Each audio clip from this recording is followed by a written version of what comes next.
تعظیم کی ہے جس نے محمد کے نام کی۔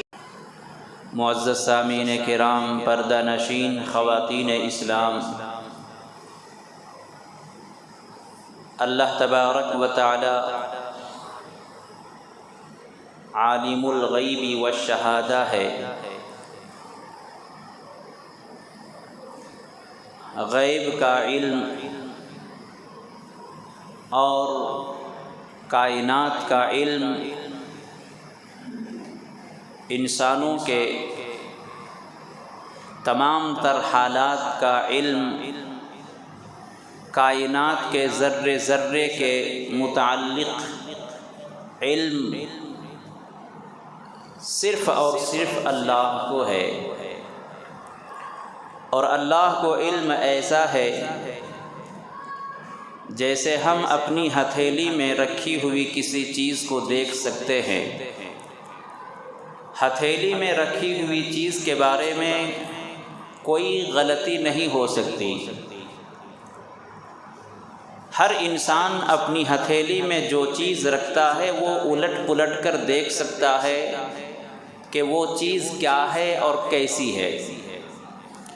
اللہ تعالیٰ کو اس سے زیادہ تحقیق ہے انسانوں کے بارے میں۔ سب سے زیادہ علم اور کائنات کے بارے میں علم اللہ تعالیٰ کو ہے۔ اس کے بعد جناب محمد رسول اللہ صلی اللہ علیہ وسلم کو اللہ تعالیٰ نے علم سے مالا مال فرمایا، اور اس کے بعد پھر جو جتنی علم کی کوشش کرے گا اللہ تعالیٰ ان کو اتنے علوم سے نوازتا ہے۔ علم کی دو قسمیں ہوتی ہیں، ایک علم وہبی ہے اور ایک علم کسبی ہے۔ وہبی علم اس کو کہا جاتا ہے جو اللہ تعالیٰ بغیر سیکھے کسی کو دے دے، جس کو اللہ کی طرف سے گفٹ اور تحفے میں مل جائے اس کو وہبی کہا جاتا ہے۔ جیسے آقا انعامدار جناب محمد رسول اللہ صلی اللہ علیہ وسلم نے کسی سے پڑھا نہیں، آپ کے کوئی استاذ نہیں، لیکن اللہ تعالیٰ نے سب سے زیادہ علم آپ کو عطا فرمایا، تو یہ علم وہبی ہوا۔ اور ایک ہے علم کسبی کہ جو آدمی جتنی کوشش کرے گا علم ان کو اتنا حاصل ہو جائے گا۔ تو علم کے کسب کے اعتبار سے، علم کو حاصل کرنے کے اعتبار سے انسان کا اختیار ہے۔ جو جتنی محنت کرے گا اس کو اتنے علوم مل جائیں گے، حاصل ہو جائیں گے۔ باقی رہا علم وہبی، یہ انسان کے اختیار میں نہیں ہے۔ انبیاء علیہ السلام کو اللہ تعالیٰ گفٹ کے طور پر، تحفے کے طور پر، اپنی محبت کی بنیاد پر انبیاء کو علم عطا فرماتا تھا۔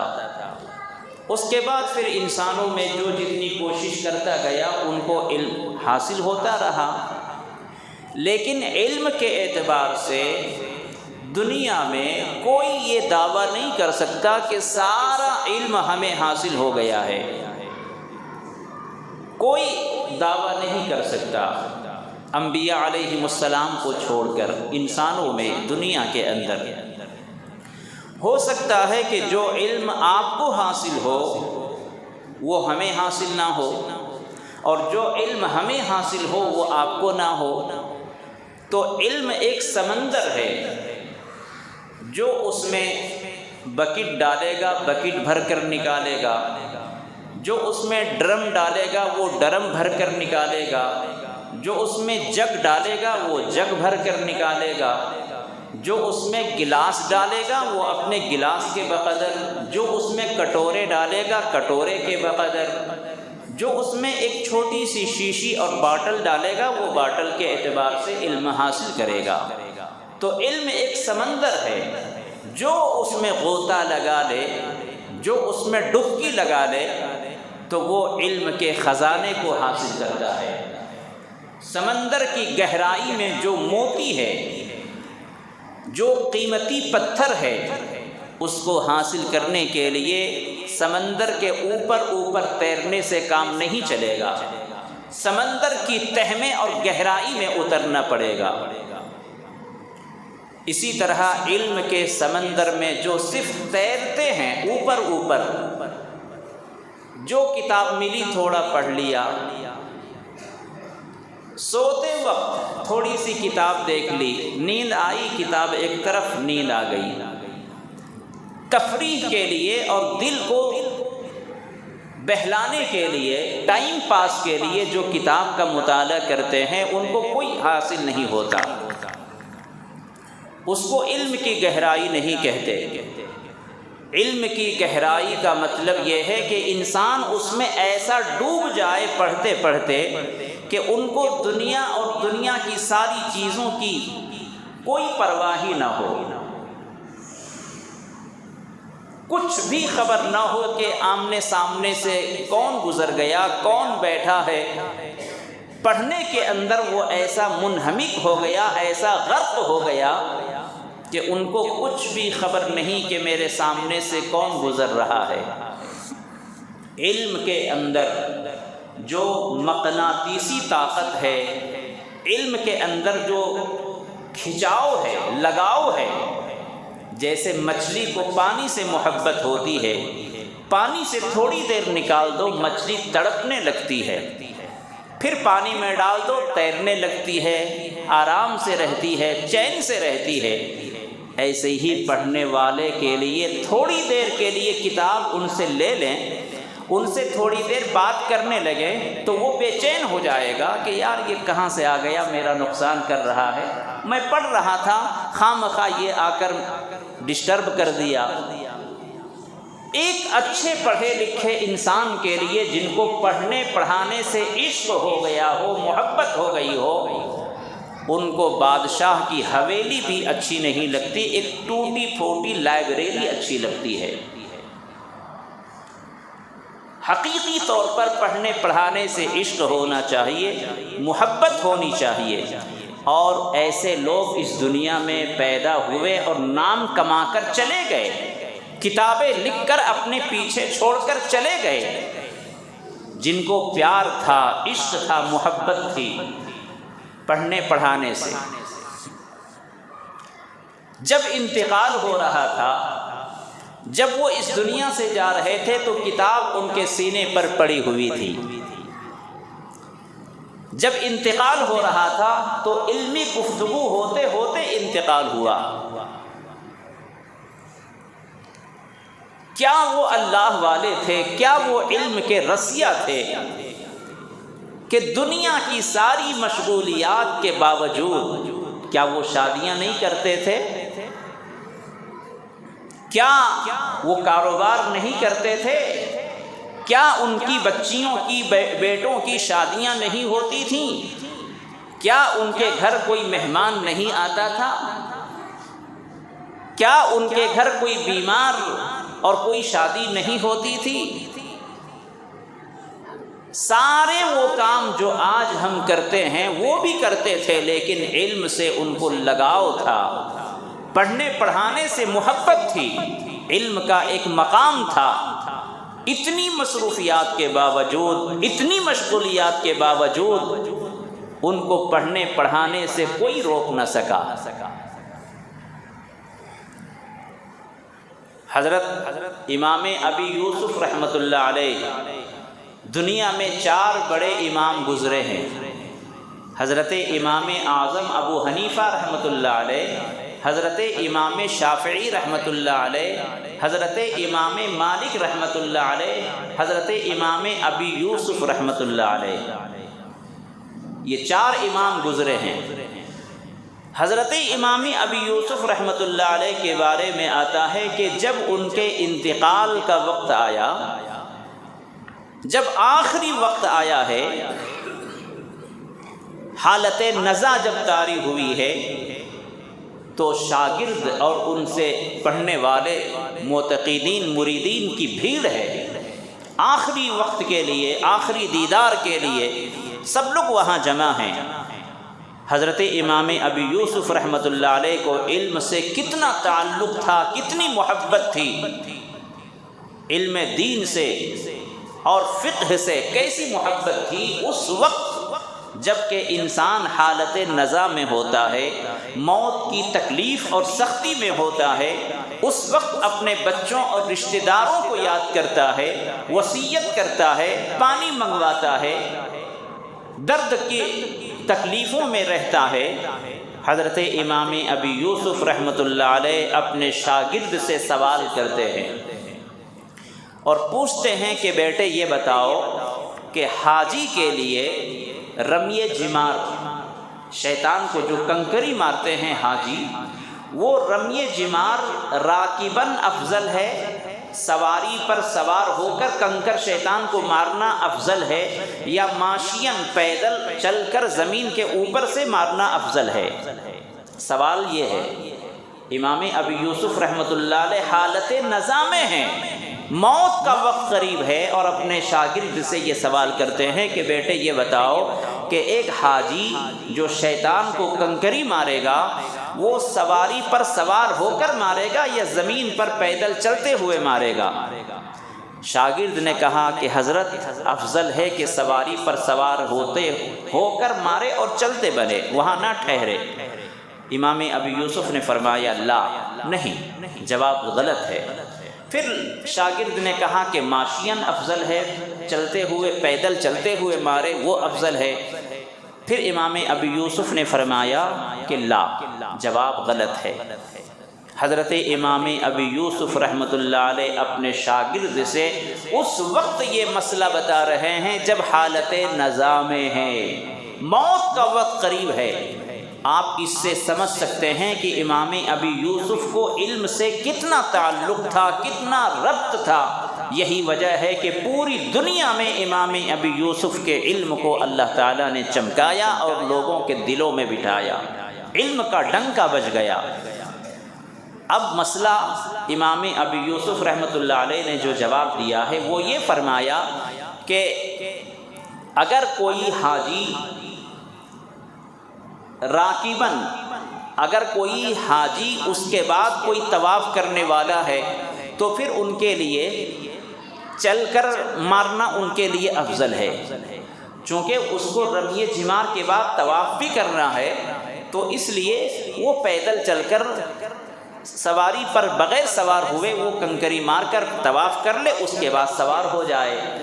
اور اگر کوئی حاجی رمی جمار کے بعد شیطان کو کنکری مارنے کے بعد ان کو لوٹنا ہے تو ان کے لیے راکباً ہے، سواری پر سوار ہو کر رمی جمار کرنا افضل ہے۔ خیر یہ فقہ کی بات تھی۔ اس واقعے سے ہمیں صرف یہ سوچنا ہے کہ امام ابی یوسف رحمۃ اللہ علیہ علم سے کس قدر محبت فرماتے تھے کہ موت کے وقت انسان جبکہ بہت ہی تکلیف میں ہوتا ہے، امام ابی یوسف علم کی بات کر رہے ہیں، سیکھنے سکھانے کی بات کر رہے ہیں۔ اس طرح سے بے شمار ہمارے اکابرین اور اسلاف گزرے ہیں جنہوں نے موت کے وقت بھی علم کا دامن نہیں چھوڑا۔ اتنی مشقت، اتنی محنت اور اتنے مجاہدے کے بعد یہ علم کا ذخیرہ ہمارے پاس جمع ہوا ہے۔ یہ علم دین یوں ہی نہیں مل گیا، یہ علم دین ہم تک ایسے ہی نہیں پہنچا ہے۔ بڑے بڑے اکابرین نے اس کے لیے اپنی پوری زندگی وقف کر دی۔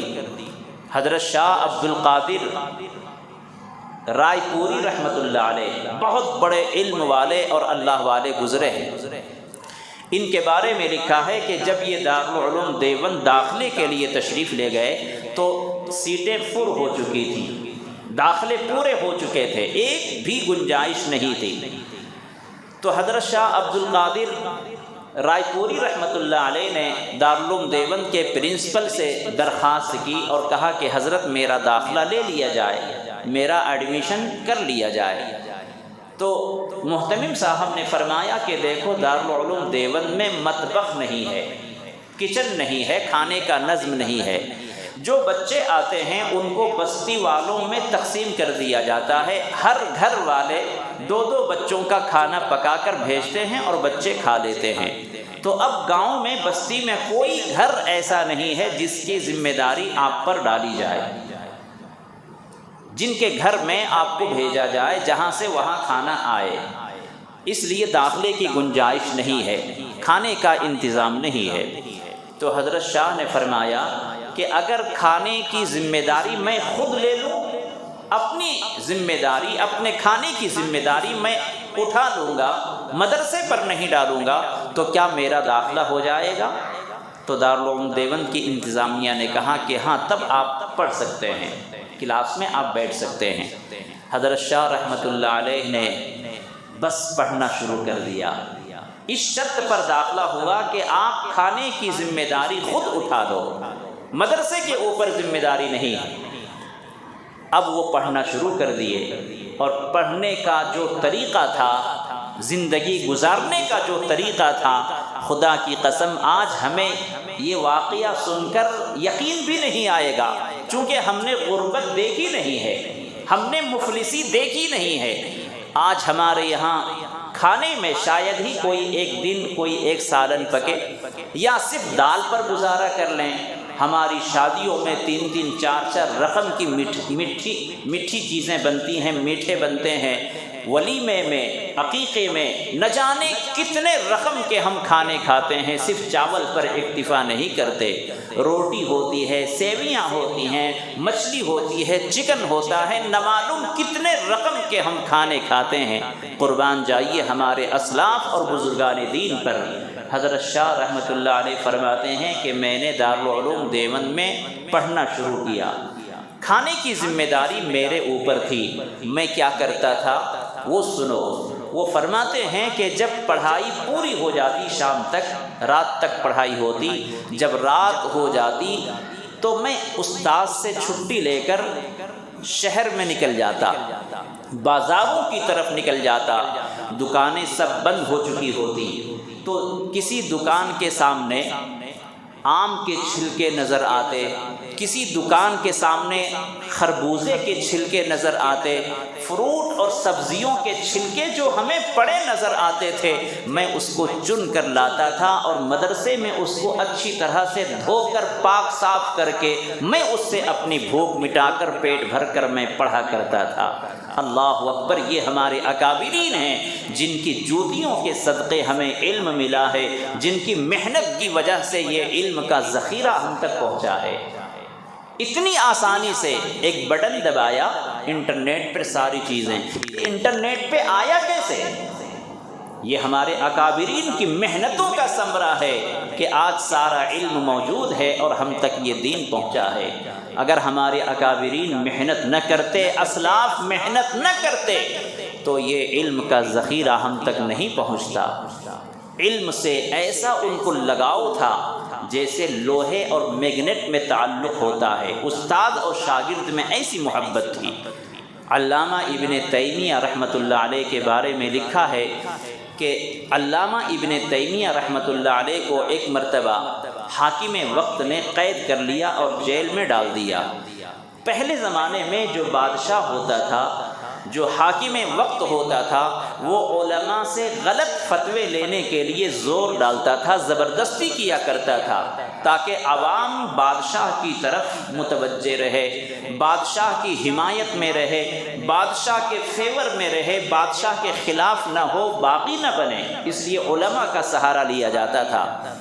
علامہ ابن تیمیہ رحمۃ اللہ علیہ یہ وہ خدا کے بندے تھے جنہوں نے حاکم وقت کے سامنے جیل میں جانا تو پسند کیا، لیکن ان کے فیور میں فتویٰ نہیں دیا۔ حلال حلال ہے، حرام حرام ہے، حرام کو حلال نہیں کہا۔ حاکم وقت نے جیل میں ڈال دیا۔ کچھ دنوں تک جیل میں رہنے کے بعد ان کے ایک شاگرد، ان کا ایک نوجوان شاگرد بادشاہ کے دربار میں روتے ہوئے، زار و قطع ہوتے ہوئے پہنچا۔ ایسا رو رہا تھا جیسے اس کے گھر میں کوئی جنازہ ہو گیا ہو۔ لوگ پریشان تھے کہ آخر اس نوجوان نے کیا کیا ہے اتنا رو رہا ہے، کیا پریشانی آئی ہے کہ رو رہا ہے۔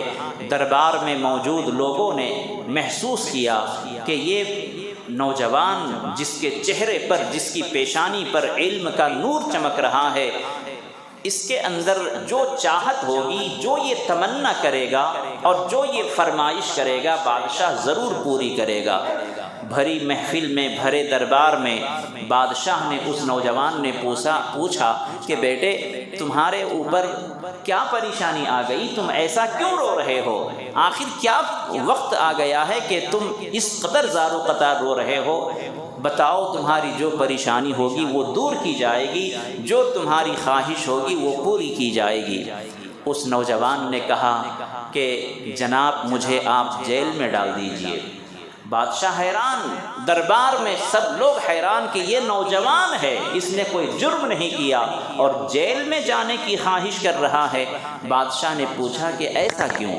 تو اس نے کہا کہ بادشاہ سلامت، میرے استاذ کئی دنوں سے جیل میں بند ہیں، جس دن سے وہ جیل میں بند ہیں ہمارا سبق نہیں ہو رہا ہے، ناغہ ہو رہا ہے، تو آپ مجھے جیل میں بھیج دیں تاکہ میں اپنے استاذ سے روزانہ پڑھ لیا کروں گا، سبق کا ناغہ نہیں ہوگا، میں روزانہ کتاب ان سے پڑھ لیا کروں گا۔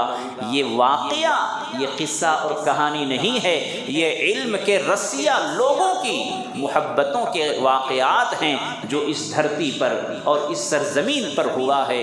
تو میرے دوستو، علم ایسے ہی نہیں پہنچا ہے ہمارے تک۔ علم دین حاصل کرنے کے لیے اکابرین نے اپنی جانوں کا نذرانہ پیش کیا، اپنی جوانی وقف کی، اپنی زندگی گزار دی، تب جا کر یہ علم ہم تک پہنچا ہے۔ آج ہم علم دین سے کتنے دور ہو گئے، 80 سال 90 سال کی زندگی گزر جاتی ہے۔ قل هو اللہ احد انا اعطیناک الکوثر قل اعوذ برب الفلق قل اعوذ برب الناس، جناب اس سے آگے نہیں پڑھ پائے۔ ابھی کتنے بد نصیب ایسے ہیں مسلمان جن کو سورہ فاتحہ اچھی طرح یاد نہیں، التحیات یاد نہیں، دعا درود یاد نہیں، کہنے کو وہ مسلمان ہیں لیکن مسلمانوں کی کوئی پہچان نہیں ہے، اندر خالی ہے۔ اوپر سے شاندار ٹوپی ہے، شاندار جبہ ہے، شاندار دعوتیں ہیں، شاندار گھر ہے، لیکن اندر بالکل خالی ہے۔ حضرت عبداللہ ابن مسعود رضی اللہ عنہ فرماتے ہیں کہ اس آدمی کا سینہ سینہ نہیں، وہ شیطان کا گھر ہے جس کے اندر قرآن کی کوئی سورہ محفوظ نہ ہو۔ بہت سے بد نصیب ایسے ہیں جو دنیا کی چیزیں حاصل کرنے کے لیے اپنی پوری زندگی گزار دیتے ہیں، لیکن اللہ کے کلام کو حاصل کرنے کے لیے، اللہ کے پیغام کو سمجھنے کے لیے ان کے پاس وقت نہیں ہوتا۔ یہ علم دین جس راستے سے پہنچا ہے، مجاہدے کے راستے سے پہنچا ہے۔ ہم یہ نہیں کہتے کہ آپ دنیا کی ڈگریاں حاصل نہ کریں، دنیاوی علوم و فنون حاصل کرنے سے اسلام نہیں روکتا، لیکن میں نے جیسا کہ پچھلے 2-3 جمعے سے آپ کی توجہ اس بات کی طرف دلانا چاہتا ہوں کہ آج سے 20-25 سال پہلے پیچھے جو ہماری غفلت تھی، اس وقت ہماری غفلت سے اتنا نقصان نہیں ہو رہا تھا۔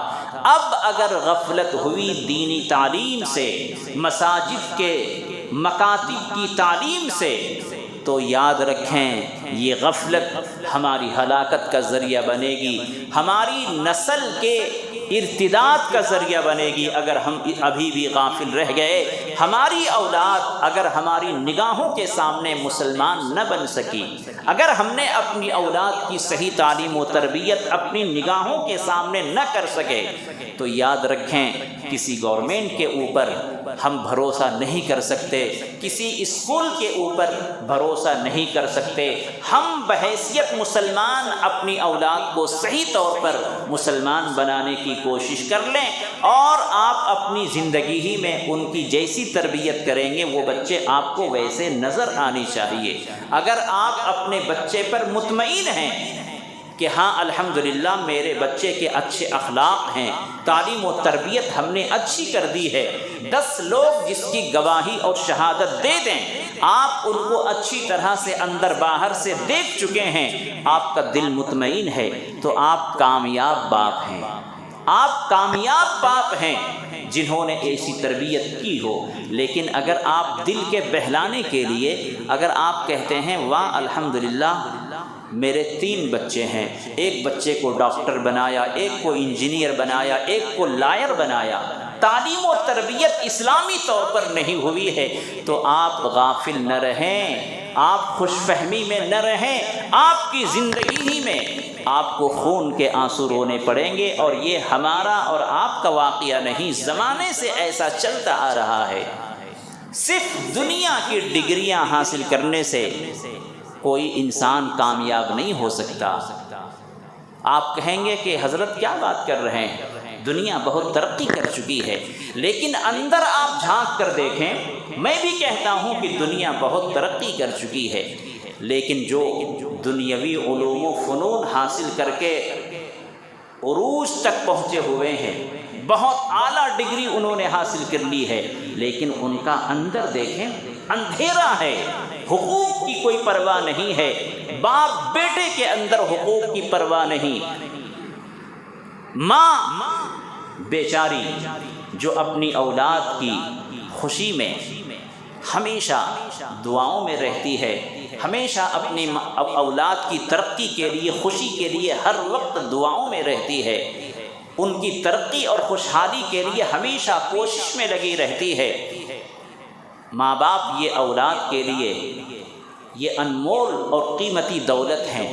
ماں باپ دنیا میں اولاد کے لیے ترقی کا ذریعہ ہیں، مصیبتوں کے لیے پہاڑ ہیں اور سہارا ہیں، لیکن یہی اولاد جن کی اسلامی تربیت نہیں ہوتی، صرف یونیورسٹیوں سے پڑھے ہوئے ہوتے ہیں، وہ اپنے ماں باپ کے لیے ناسور ہوتے ہیں، درد کا ذریعہ ہوتے ہیں، رونے اور بلکنے کا ذریعہ ہوتے ہیں، کراہنے کا ذریعہ بنتے ہیں۔ امریکہ کے یونیورسٹی اور کالجوں میں پڑھائی ہوتی ہے، لوگ یہاں سے ڈاکٹری کے لیے جاتے ہیں، انجینئرنگ کے لیے جاتے ہیں، ٹھیک ہے، تعلیم حاصل کرنا منع نہیں ہے۔ میں نے جیسا کہ عرض کیا کہ ڈاکٹری بھی یہ انسانی ضرورت ہے، جب کوئی بندہ بیمار ہوتا ہے اس کو علاج کے لیے جانا ہے، ڈاکٹر کے پاس جانا ہے۔ اب اگر ڈاکٹری کا کسی نے علم حاصل نہیں کر لیا تو بیمار کا علاج کون کرے گا؟ تو ڈاکٹری کا علم حاصل کرنا، میڈیکل کی تعلیم حاصل کرنا، یہ اسلام کا حکم ہے، تقاضا ہے، ضرورت ہے۔ لیکن اگر کسی کی اسلامی تعلیم و تربیت نہیں ہوئی ہے تو امریکہ کے ڈاکٹروں کا، انجینئروں کا کیا حال ہے؟ ایک عورت کا واقعہ لکھا ہے کہ ایک عورت نے اپنے بیٹے کے خلاف مقدمہ دائر کیا، ایک بوڑھی عورت نے اپنے بیٹے کے خلاف مقدمہ دائر کیا اور یہ کہا کہ میرا ایک بیٹا ہے، اس نے ایک کتا پالا ہوا ہے، وہ اس کتے کے پیچھے روزانہ 3 سے 4 گھنٹے لگاتا ہے، کتے کو نہلانے میں، ٹہلانے میں، کھلانے پلانے میں، اس کے ہر آرام و راحت کا خیال کرتا ہے۔ کتے کے لیے وہ روزانہ 3-4 گھنٹے لگاتا ہے، لیکن میں اس کی ماں ہوں، بوڑھی ہو چکی ہوں، اور بیٹا مجھے 5 منٹ کے لیے بھی دن اور رات میں کبھی نہیں آتا، اس لیے میں عدالت سے یہ فریاد کرتی ہوں کہ بیٹے کو میرے کمرے میں آنے کے لیے، مجھ سے ملنے کے لیے 5 منٹ ہی صحیح بیٹے کو آرڈر دیا جائے۔ مقدمہ دائر ہو گیا۔ اب بیٹے نے بھی مقدمے کی لڑائی کے لیے، لڑنے کے لیے، مقدمے کا دفاع کرنے کے لیے اپنا بھی وکیل اس نے بنایا۔ عورت کا بھی وکیل ہے، ماں کا بھی وکیل ہے اور بیٹے کا بھی وکیل ہے۔ اب جج کے سامنے دونوں وکیل بحث کر رہے ہیں۔ بحث کرتے کرتے عدالت اس نتیجے پہ پہنچتی ہے اور عدالت فیصلہ سناتی ہے کہ دونوں فریق کی باتوں کو سننے کے بعد عدالت یہ فیصلہ سناتی ہے کہ آپ کا بیٹا 18 سال سے اوپر ہو گیا، اب آپ کے بیٹے کو عدالت مجبور نہیں کر سکتی کہ وہ آپ سے ملے اور 5 منٹ کے لیے وہ وقت نکالے، چونکہ 18 سال کے بعد آدمی خود مختار ہو جاتا ہے، اس کو مجبور نہیں کیا جا سکتا کسی کے لیے۔ اور رہا مسئلہ کتا، تو کتے کو چونکہ اس نے اپنے ذمے لے لیا ہے، کتا ایک بے زبان جانور ہے، اس کی دیکھ بھال اور اس کی خدمت کرنا اس کے اوپر لازم ہے، تو عدالت یہ فیصلہ کرتی ہے کہ بیٹے کو مجبور نہیں کیا جا سکتا ہے کہ وہ ماں کے پاس جائے اور ماں کے پاس 5 منٹ وقت گزارے۔ ہاں اگر آپ کو تکلیف ہے تو آپ عدالت سے رجوع کیجئے، حکومت سے آپ مطالبہ کیجئے کہ حکومت آپ کی ہر ضرورت کا خیال کرے گی اور آپ کی ضرورت پوری کرے گی۔ اولڈ ہاؤس جو بنے ہوتے ہیں باہر ممالک میں، وہ انہی کے لیے ہوتے ہیں۔ اب بتائیے میرے دوستو، یہ ہے امریکہ کی عدالت کا فیصلہ کہ وہ بیٹے کو مجبور نہیں کرتی ہے، کتے کو افضل قرار دیتی ہے کہ آدمی کتے کی خدمت تو کر لے لیکن اپنے پیدا کرنے والے ماں باپ کی خدمت نہ کرے، ان کے اوپر کوئی حق نہیں ہے۔ کتے کا حق تو ان کو معلوم ہے، لیکن جس ماں باپ نے بچے کو جنم دیا ہے، تربیت کی ہے، اعلیٰ ڈگری تک پہنچائی ہے، ان کا حق ان کو معلوم نہیں ہے۔ ماں باپ کا بیٹے پر کیا حق ہے، یہ دنیا میں کسی تعلیم میں، کسی یونیورسٹی میں، کسی کالج میں نہیں، مدرسوں کے اندر، مکاتب کے اندر یہ حقوق بتائے جاتے ہیں۔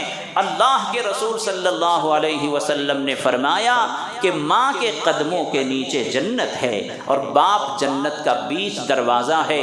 کوئی اولاد کتنی ہی عبادت کرے، راتوں کو جاگ کر تہجد پڑھے، دن میں روزہ رکھے، رات میں نوافل کی عبادت کرے، لیکن اگر ان کے ماں باپ ان سے ناراض ہیں، جنت نہیں جا سکتا۔ ماں باپ کی رضامندی جنت کی ضمانت دیتی ہے اور ماں باپ کی ناراضگی جہنم میں جانے کا سبب بنتی ہے۔ تو یہ ماں باپ کے اولاد پر جو حقوق ہیں یہ علماء بتائیں گے، مدارس کے بوریہ نشی بتائیں گے، خانقاہوں میں رہنے والے اللہ والے بتائیں گے۔ اس لیے میرے دوستو، اپنی اولاد کو صحیح تعلیم و تربیت دیجیے اگر آپ کو ان سے فائدہ لینا ہے۔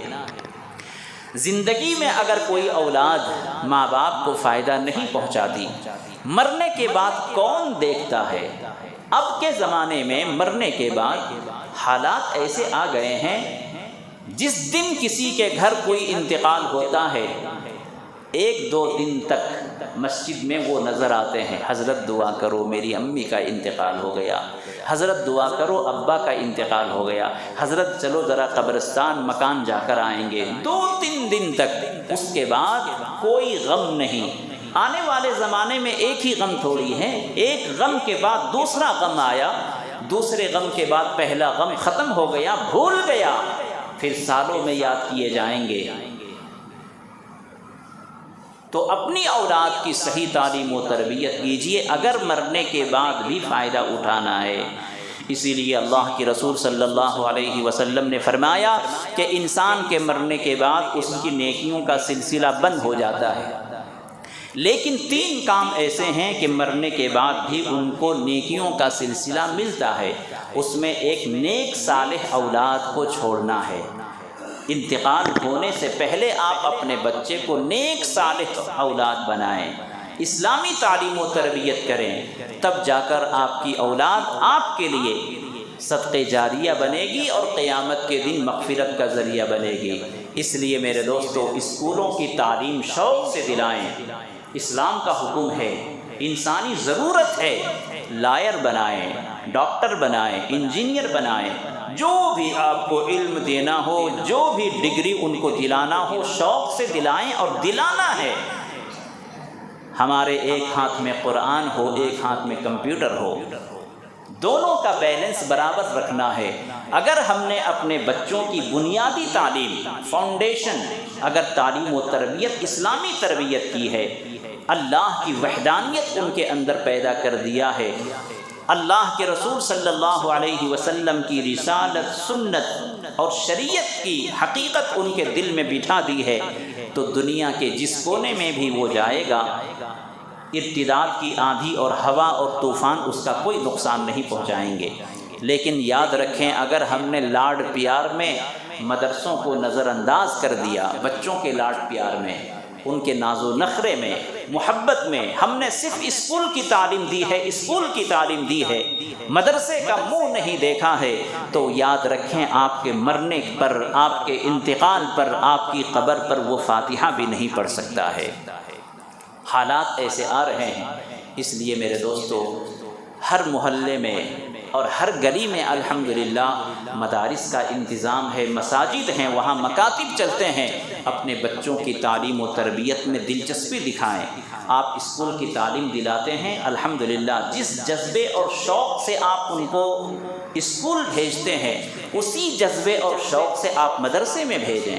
لیکن جو حالات ہیں آپ کو بتاؤں گا، مجھے کہتے ہوئے شرم آتی ہے، ہم اسکولوں کی تعلیم کے لیے، کالجوں کی تعلیم کے لیے ہم لاکھوں خرچ کرتے ہیں، کتنی محنت کرتے ہیں۔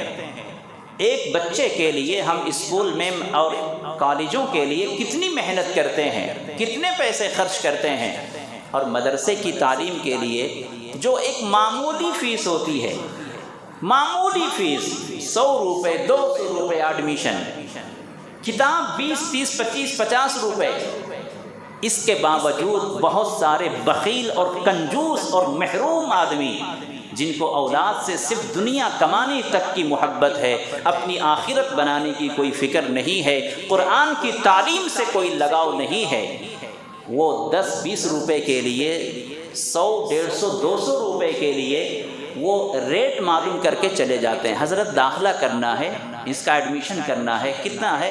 350 روپے ہے، 300 روپے، ٹھیک ہے حضرت آتا ہوں، یہ ریٹ معلوم کر کے چلے جاتے ہیں، جبکہ ان کا پیسہ مدرسے میں لگ رہا ہے، مسجد کی رسید اور ریسپٹ ان کو دی جا رہی ہے۔ ایسے بھی لوگ ہیں بدنصیب لوگ جن کو قرآن کی تعلیم سے کوئی تعلق نہیں، بس ایک رسمی طور پر بھیجتے ہیں۔ اس لیے میرے دوستو ایسے لوگوں سے نہ خود ان کو اپنی ذات کا فائدہ ہے، نہ اپنی اولاد کو فائدہ ہے۔ قرآن کی تعلیم اور قرآن کی روشنی ہر گھر میں پہنچنا ضروری ہے، جب ہی آپ کی نسلوں کی حفاظت ہو سکتی ہے، آپ کے ایمان و یقین کی حفاظت ہوتی ہے۔ میں اس لیے یہ باتیں کہہ رہا ہوں کہ اب جو نیو ایجوکیشن پالیسی جو اب بنی ہے، نیا سلیبس جو بنا ہے، اس کے اندر جو خطرناک مواد جو ڈالا گیا ہے، اس کے اندر جو نظریات جو ڈالے گئے ہیں، جو عقائد اس میں ڈالے گئے ہیں، وہ سراسر اسلام سے متصادم ہیں، اسلامی عقائد سے ٹکراتی ہیں۔ اس لیے ہمیں اپنے بچوں کو اسلامی عقائد کیا ہے وہ اپنے گھروں میں بتانا ہے، مدرسوں میں بتانا ہے، اپنی اسلامی تربیت میں ان کو بتانا ہے، تب جا کر وہ اسکول میں فرق کر سکیں گے کہ ہاں ہمارے ابا جان نے یہ کہا تھا، ہماری امی نے یہ کہا تھا، اسکول میں ایسا بتایا جا رہا ہے۔ وہ کمپیئر کریں گے اور سوچیں گے، جب ہم پہلے سے ان کو بتائے رہیں گے تب جا کر وہاں اسکول میں، کانوینٹ اسکولوں میں، کالجوں کے حملوں سے وہ ہمارے بچے بچ سکتے ہیں۔ ورنہ اگر ہمارے بچوں کا ذہن بالکل خالی رہا، اور خالی کیسے رہے گا کہ ہم نے بچوں کو مدرسوں میں نہیں بھیجا، ابھی ذہن خالی ہے، پہلی مرتبہ ان کو کانوینٹ اسکولوں کالجوں میں بھیجیں گے اور ان کے ذہن میں غلط عقیدہ ڈالا جائے گا تو ہمارے بچے کا جسم ہمارے گھر میں ہے لیکن ان کا دماغ، ان کا ذہن، ان کی روح سب مرتد ہو چکی ہوگی۔